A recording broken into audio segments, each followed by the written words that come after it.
Please take your seat. माननीय सदस्यगण, corona virus से उत्पन्न वैश्विक महामारी का यह तीसरा वर्ष है। इस दौरान हमने भारत के लोगों की लोकतांत्रिक मूल्यों में अगाध आस्था, अनुशासन और कर्तव्यपरायणता को और मजबूत होते देखा है। आज जब भारत अपनी आज़ादी के 75 वर्ष पर अमृत महोत्सव मना रहा है, तब प्रत्येक भारतवासी की यह संकल्प शक्ति भारत के उज्जवल भविष्य के लिए असीम विश्वास पैदा करती है। इसी विश्वास के साथ मैं संसद भवन के इस ऐतिहासिक सेंट्रल हॉल से प्रत्येक भारतवासी का अभिनंदन करता हूं। मैं आज संसद के इस समवेत सत्र में देश के उन लाखों स्वाधीनता सेनानियों को नमन करता हूं, जिन्होंने अपने कर्तव्यों को सर्वोच्च प्राथमिकता दी और भारत को उसके अधिकार दिलाए। आज़ादी के इन 75 वर्षों में देश की विकास यात्रा में अपना योगदान देने वाले सभी महानुभावों का भी मैं श्रद्धापूर्वक स्मरण करता हूँ। अमृत महोत्सव के इस कालखंड में देश की महान विभूतियों से जुड़े विशेष अवसर भी सभी देशवासियों को प्रेरणा दे रहे हैं। गुरु तेग बहादुर जी का 400वां प्रकाश वर्ष पर्व, श्री अरविंदो की 150वीं जन्म जयंती, V.O. चिदम्बरम पिल्लई का 150वां जन्म वर्ष और नेताजी सुभाष चंद्र बोस की 125वीं जन्म जयंती जैसे पुण्य अवसरों को मेरी सरकार पूरी भव्यता के साथ मना रही है। सरकार ने इस वर्ष से गणतंत्र दिवस समारोह को नेताजी की जयंती पर 23 जनवरी से ही मनाने की शुरुआत की है। मेरी सरकार मानती है कि अतीत को याद रखना तथा उससे सीख लेना देश के सुरक्षित भविष्य के लिए बहुत ही जरूरी है। साहिबजादों के बलिदान की स्मृति में 26 दिसंबर को वीर बाल दिवस की घोषणा एवं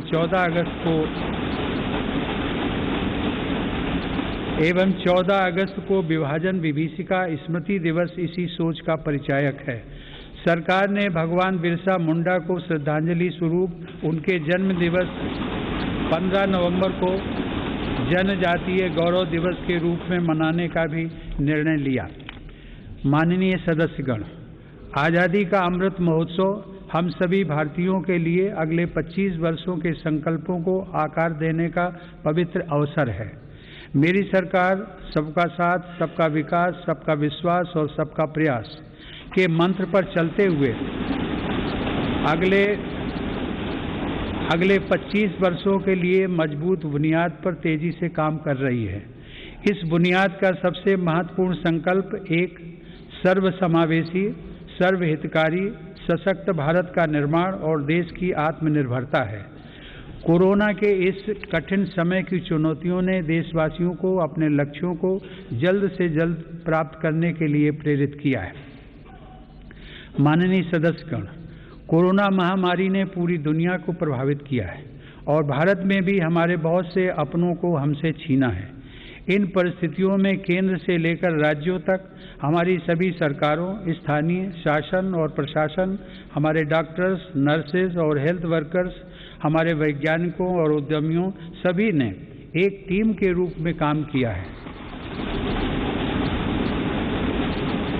सरकार और नागरिकों के बीच यह परस्पर विश्वास, समन्वय और सहयोग लोकतंत्र की ताकत का अभूतपूर्व उदाहरण है।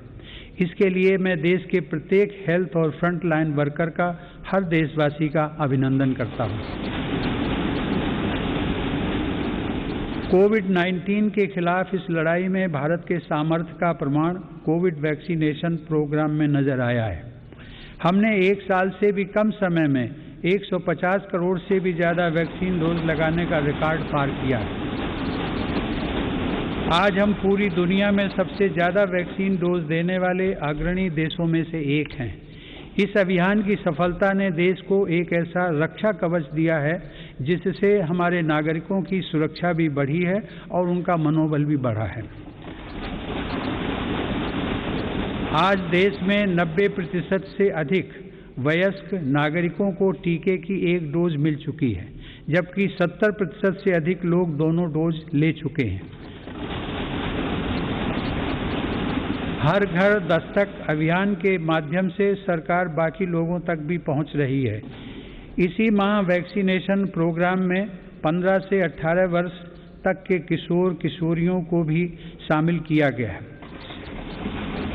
साथ ही फ्रंटलाइन वर्कर्स और बीमारियों से ग्रस्त वरिष्ठ नागरिकों के लिए प्रिकॉशनरी डोज की भी शुरुआत की गई है। अब तक देश में कुल 8 वैक्सीन्स को इमरजेंसी यूज के लिए स्वीकृति मिल चुकी है।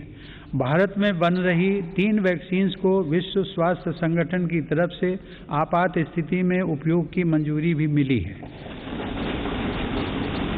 भारत में बन रही ये वैक्सीन्स पूरी दुनिया को महामारी से मुक्त कराने और करोड़ों लोगों का जीवन बचाने में अहम भूमिका निभा रही है। माननीय सदस्यगण, कोरोना महामारी से निपटने के लिए हमारे देश के प्रयास केवल तात्कालिक चुनौतियों तक सीमित नहीं है। इसीलिए मेरी सरकार ऐसे दूरदर्शी समाधान तैयार कर रही है जो भविष्य के लिए भी प्रभावी और उपयोगी रहें। सरकार द्वारा 64,000 करोड़ रुपए की लागत से शुरू किया गया प्रधानमंत्री Ayushman Bharat health infrastructure mission इसका एक सराहनीय उदाहरण है। इससे न केवल वर्तमान की स्वास्थ्य संबंधी जरूरतों को पूरा करने में मदद मिलेगी, बल्कि आने वाले संकटों के लिए भी देश को तैयार किया जा सकेगा। मेरी सरकार की संवेदनशील नीतियों के कारण देश में अब स्वास्थ्य सेवाएं जन साधारण तक आसानी से पहुंच रही हैं। 80,000 से अधिक हेल्थ एंड वेलनेस सेंटर्स और करोड़ों की संख्या में जारी आयुष्मान भारत कार्ड से गरीबों को इलाज में बहुत मदद मिली है। सरकार ने 8,000 से अधिक जन औषधि केंद्रों के माध्यम से कम कीमत पर दवाइयां उपलब्ध कराकर इलाज पर होने वाले खर्च को कम किया है। सुलभ और सुगम स्वास्थ्य सेवाओं के लिए उठाया गया आयुष्मान भारत डिजिटल मिशन भी एक बड़ा कदम है। माननीय सदस्यगण, कोरोना काल में भारतीय फार्मा सेक्टर ने भी अपनी श्रेष्ठता को साबित किया है। वर्तमान समय में भारतीय फार्मा कंपनियों के उत्पाद 180 से ज़्यादा देशों में पहुंच रहे हैं। लेकिन इस क्षेत्र में भारत के लिए संभावनाएं कहीं अधिक व्यापक हैं। फार्मा इंडस्ट्री के लिए मेरी सरकार द्वारा घोषित PLI स्कीम से इन संभावनाओं को विस्तार मिलेगा और रिसर्च को भी गति मिलेगी। सरकार द्वारा किए गए प्रयासों के परिणाम स्वरूप योग, आयुर्वेद एवं पारंपरिक चिकित्सा पद्धतियों की लोकप्रियता लगातार बढ़ रही है। वर्ष 2014 में देश से 6,600 करोड़ रुपए के आयुष उत्पादों का निर्यात होता था, जो आज बढ़कर 11,000 करोड़ रुपए से अधिक हो गया है। दुनिया के सबसे पहले WHO global centre of traditional medicine की स्थापना भी भारत में होने जा रही है। माननीय सदस्यगण, हमारे संविधान के मुख्य शिल्पी बाबा साहब डॉक्टर भीमराव आम्बेडकर ने कहा था कि मेरा आदर्श एक ऐसा समाज होगा जो स्वाधीनता, समानता और भाईचारे पर आधारित हो। प्रजातंत्र सरकार का एक स्वरूप मात्र नहीं है। प्रजातंत्र का मूल है अपने साथियों के प्रति आदर और सम्मान की भावना। बाबा साहब के इन आदर्शों को मेरी सरकार अपने लिए ध्येय वाक्य मानती है। मेरी सरकार की आस्था अंत्योदय के मूल मंत्र में है, जिसमें सामाजिक न्याय भी हो, समानता भी हो, सम्मान भी हो और समान अवसर भी हो। इसीलिए आज सरकार की नीतियों में गांव, गरीब, पिछड़े, अनुसूचित जाति एवं जनजातियों को सर्वोच्च प्राथमिकता दी जा रही है। हाल के वर्षों में पद्म पुरस्कारों के चयन में भारत की यह भावना भली भांति झलकती है। विविधता से भरे भारत में देश के कोने कोने में समर्पित जीवन जीने वाले लोग राष्ट्र सेवा में जुटे हुए हैं। उनमें भारत की शक्ति के दर्शन होते हैं। माननीय सदस्यगण, कोरोना के इस महासंकट में हमने बड़े बड़े देशों में खाद्यान्न की कमी और भूख की परेशानी देखी है, लेकिन मेरी संवेदनशील सरकार ने इस बात का पूरा प्रयास किया कि 100 साल के इस सबसे बड़े संकट में कोई गरीब भूखा न रहे। प्रधानमंत्री गरीब कल्याण अन्न योजना के अंतर्गत मेरी सरकार सभी गरीबों को हर महीने मुफ्त राशन दे रही है। 80 करोड़ लाभार्थियों को 19 महीनों से खाद्यान्न वितरित करने हेतु 2,60,000 करोड़ रुपए के खर्च के साथ भारत में आज दुनिया का सबसे बड़ा फूड डिस्ट्रीब्यूशन प्रोग्राम चलाया जा रहा है। वर्तमान परिस्थितियों को देखते हुए पूरी संवेदनशीलता के साथ मेरी सरकार ने इस योजना को मार्च 2022 तक बढ़ा दिया है। कोरोना काल में गरीब के स्वाभिमान और उसके रोजगार की रक्षा करने के लिए सरकार प्रधानमंत्री स्वनिधि योजना भी चला रही है। यह योजना हमारे रेहड़ी पटरी वाले भाइयों बहनों के लिए बहुत सहायक सिद्ध हो रही है। इस योजना के तहत अब तक 28 लाख रेहड़ी पटरी वालों को 2900 करोड़ रुपए से ज़्यादा की धनराशि जारी की गई। सरकार अब इन स्ट्रीट वेंडर्स को ऑनलाइन फूड डिलीवरी करने वाली कंपनियों के साथ भी जोड़ रही है। श्रमिकों के हितों की रक्षा के लिए सरकार ने ई-श्रम पोर्टल भी शुरू किया है, जिससे अब तक 23 करोड़ से अधिक श्रमिक जुड़ चुके हैं। जनधन आधार मोबाइल अर्थात जैम ट्रिनिटी को मेरी सरकार ने जिस तरह नागरिक सशक्तिकरण से जोड़ा है, उसका प्रभाव भी हम लगातार देख रहे हैं। 44 करोड़ से अधिक गरीब देशवासियों के बैंकिंग सिस्टम से जुड़ने के कारण महामारी के दौरान करोड़ों लाभार्थियों को सीधे कैश ट्रांसफर का लाभ मिला है। डिजिटल इंडिया और डिजिटल इकोनॉमी के बढ़ते प्रसार के संदर्भ में देश के यूपीआई प्लेटफॉर्म की सफलता के लिए भी मैं सरकार के विजन की प्रशंसा करूंगा। दिसंबर 2021 में देश में 8 लाख करोड़ रुपए से ज़्यादा का लेन देन यूपीआई के माध्यम से हुआ है। यह इस बात का उदाहरण है कि हमारे देश में जन सामान्य द्वारा बदलाव और तकनीक को बहुत तेजी से अपनाया जा रहा है। माननीय सदस्यगण, मेरी सरकार मूलभूत सुविधाओं को गरीब के सशक्तिकरण और गरीब की गरिमा बढ़ाने का माध्यम मानती है। पिछले वर्षों के अनवरत प्रयासों से प्रधानमंत्री आवास योजना में अब तक 2 करोड़ से अधिक पक्के घर गरीबों को मिल चुके हैं। प्रधानमंत्री आवास योजना ग्रामीण के तहत गत 3 वर्षों में करीब 1.5 लाख करोड़ रुपए की लागत से 1 करोड़ 17 लाख घर स्वीकृत किए गए हैं। हर घर जल पहुंचाने के उद्देश्य से शुरू किए गए जल जीवन मिशन ने लोगों के जीवन में बड़ा बदलाव लाना शुरू कर दिया है। महामारी की बाधाओं के बावजूद करीब 6 करोड़ ग्रामीण घरों को पेयजल के कनेक्शन से जोड़ा गया है। इसका बहुत बड़ा लाभ हमारे गांव की महिलाओं, बहनों, बेटियों को हुआ है।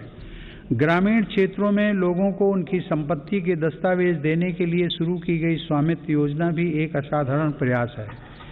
इस योजना के तहत अब तक 27,000 गाँव में 40 लाख से अधिक प्रॉपर्टी कार्ड दिए जा चुके हैं। ये प्रॉपर्टी कार्ड न केवल विवादों को रोकने में सहायक हैं, बल्कि गांव के लोगों को बैंकों से मदद मिलना भी आसान हो रहा है। माननीय सदस्यगण, मेरी सरकार ग्रामीण अर्थव्यवस्था और देश के किसानों को सशक्त बनाने के लिए निरंतर काम कर रही है। वैश्विक महामारी के बावजूद साल 2020-21 में हमारे किसानों ने 30 करोड़ टन से अधिक खाद्यान्न और 33 करोड़ टन से अधिक बागवानी उत्पादों की पैदावार की। सरकार ने रिकॉर्ड उत्पादन को ध्यान में रखते हुए रिकॉर्ड सरकारी खरीद की है। रबी की फसल के दौरान 433 लाख मीट्रिक टन गेहूं की खरीद की गई, जिससे लगभग 50 लाख किसानों को सीधा फायदा पहुंचा है। खरीफ की फसल के दौरान रिकॉर्ड लगभग 900 लाख मीट्रिक टन धान की खरीद की गई, जिससे 1 करोड़ 30 लाख किसान लाभान्वित हुए। सरकार के प्रयासों से देश का कृषि निर्यात भी रिकॉर्ड स्तर पर बढ़ा है। वर्ष 2020-21 में कृषि निर्यात में 25% से अधिक की वृद्धि दर्ज की गई। यह निर्यात लगभग 3 लाख करोड़ रुपए पहुंच गया है।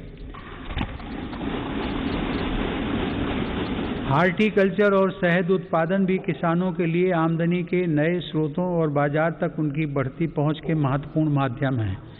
शहद उत्पादन को प्रोत्साहन देने से वर्ष 2020-21 में देश का शहद उत्पादन 1,25,000 मीट्रिक टन तक पहुंच गया है, जो कि 2014-15 की तुलना में करीब 55% ज़्यादा है।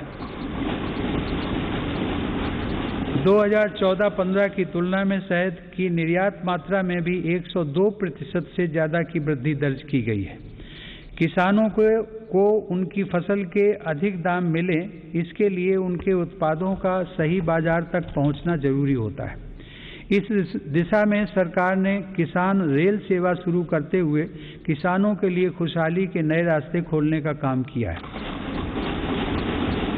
कोरोना काल में भारतीय रेल ने सब्जियों, फलों तथा दूध जैसी जल्दी खराब होने वाली खाद्य सामग्री के परिवहन के लिए 150 से अधिक मार्गों पर 1900 से ज़्यादा किसान रेल चलाई और करीब 6 लाख मीट्रिक टन कृषि उत्पादों की ढुलाई की। यह इस बात का उदाहरण है कि अगर सोच नई हो तो पुराने संसाधनों से भी नए रास्ते बनाए जा सकते हैं। माननीय सदस्यगण, कृषि क्षेत्र में देश की सतत सफलता और बढ़ते सामर्थ्य का सबसे बड़ा श्रेय मैं देश के छोटे किसानों को देना चाहता हूँ। देश के 80% किसान छोटे किसान ही हैं, जिनके हितों को मेरी सरकार ने हमेशा केंद्र में रखा है। प्रधानमंत्री किसान सम्मान निधि के माध्यम से 11 करोड़ से अधिक किसान परिवारों को 1,80,000 करोड़ रुपए दिए गए हैं। इस निवेश से कृषि क्षेत्र में आज बड़े बदलाव दिखाई दे रहे हैं। फसल बीमा योजना में नए बदलावों का लाभ भी देश के छोटे किसानों को हुआ है। इन बदलावों के बाद से अब तक 8 करोड़ से अधिक किसानों को मुआवजा के तौर पर 1 लाख करोड़ रुपए से ज़्यादा की राशि दी जा चुकी है। खेतों के नज़दीक जरूरी इंफ्रास्ट्रक्चर को विकसित करने के लिए भी मेरी सरकार अभूतपूर्व स्तर पर निवेश कर रही है। 1 लाख करोड़ रुपए के कृषि इंफ्रास्ट्रक्चर फंड के अंतर्गत हजारों परियोजनाओं को मंजूरी दी गई है।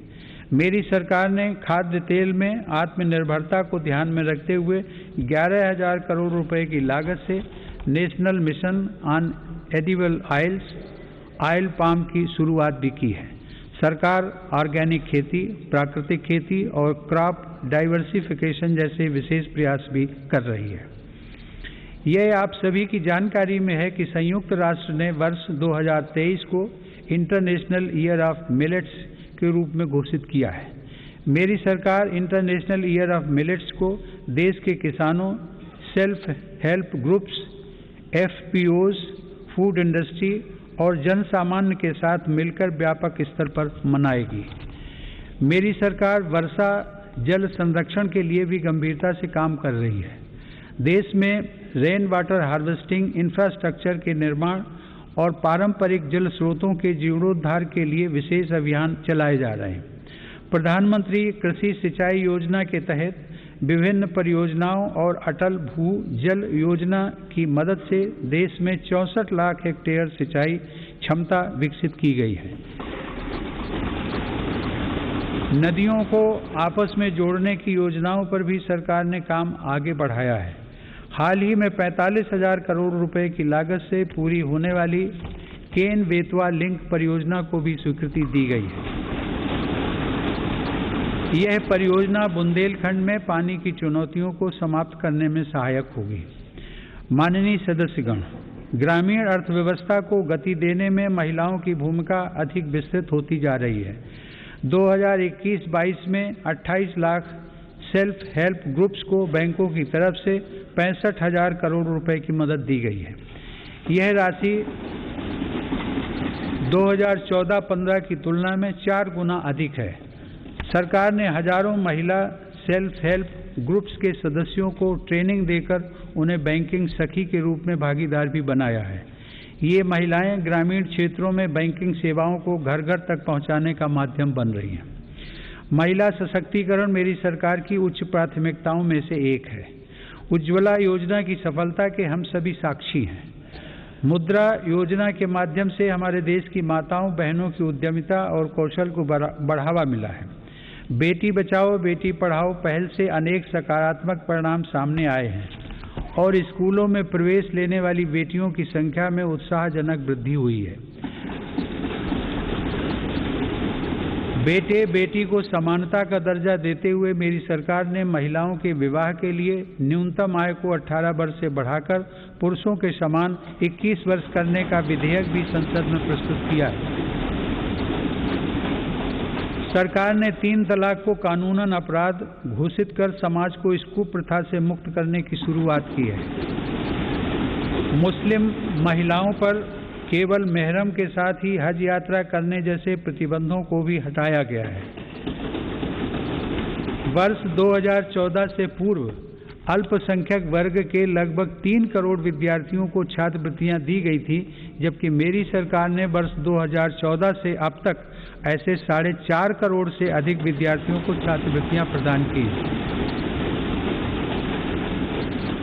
इससे मुस्लिम बालिकाओं के स्कूल छोड़ने की दर में महत्वपूर्ण कमी दर्ज की गई है तथा उनके प्रवेश में वृद्धि देखी गई है।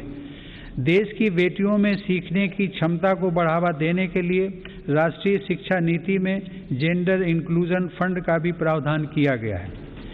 यह हर्ष की बात है कि मौजूदा सभी 33 सैनिक स्कूलों ने बालिकाओं को प्रवेश देना शुरू कर दिया है। सरकार ने राष्ट्रीय रक्षा अकादमी में भी महिला कैडेट्स के प्रवेश को मंजूरी दी है। महिला कैडेट्स का पहला बैच एनडीए में जून 2022 में प्रवेश करेगा। मेरी सरकार के नीतिगत निर्णय और प्रोत्साहन से विभिन्न पुलिस बलों में महिला पुलिसकर्मियों की संख्या में 2014 के मुकाबले दोगुनी से ज़्यादा बढ़ोतरी हो चुकी है। माननीय सदस्यगण, महान संत तिरुवल्लुवर ने कहा था, कक्कर्क कसड्डर कर्प वई कट्रिपिन निकर्क अद्दकर्क टगा। अर्थात एक व्यक्ति जो कुछ भी सीखता है वह उसके आचरण में दिखाई देता है। आत्मनिर्भर भारत के संकल्प व सामर्थ्य को आकार देने के लिए मेरी सरकार देश में नई राष्ट्रीय शिक्षा नीति लागू कर रही है। राष्ट्रीय शिक्षा नीति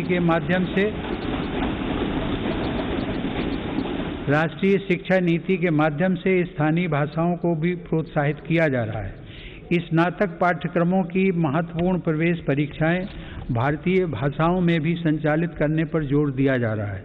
इस वर्ष 10 राज्यों के 19 इंजीनियरिंग कॉलेजों में 6 भारतीय भाषाओं में पढ़ाई शुरू हो रही है। स्किल इंडिया मिशन के तहत ITI, जन शिक्षण संस्थान और प्रधानमंत्री कौशल केंद्रों के जरिए पूरे देश में 2.25 करोड़ से अधिक युवाओं का कौशल विकास हुआ है। स्किल को उच्च शिक्षा के साथ जोड़ने के लिए UGC के नियमों में कई बदलाव भी किए गए हैं। कोरोना से लड़ाई के लिए स्किल इंडिया मिशन के तहत हेल्थ केयर से जुड़े 6 विशेष प्रशिक्षण कार्यक्रम शुरू किए गए। इनसे हेल्थ केयर सेक्टर को मदद मिल रही है। सरकार द्वारा जनजातीय युवाओं की शिक्षा के लिए हर आदिवासी बहुल ब्लॉक तथा एकलव्य आवासीय मॉडल स्कूल के विस्तार का काम किया जा रहा है। ये स्कूल लगभग 3.5 लाख जनजातीय युवाओं को सशक्त बनाएंगे। माननीय सदस्यगण, टोक्यो ओलंपिक के दौरान हम सभी ने भारत की युवा शक्ति की क्षमताओं को देखा है। इस अंतर्राष्ट्रीय प्रतिस्पर्धा में अब तक का बेहतरीन प्रदर्शन करते हुए भारत ने 7 मेडल जीते। Tokyo para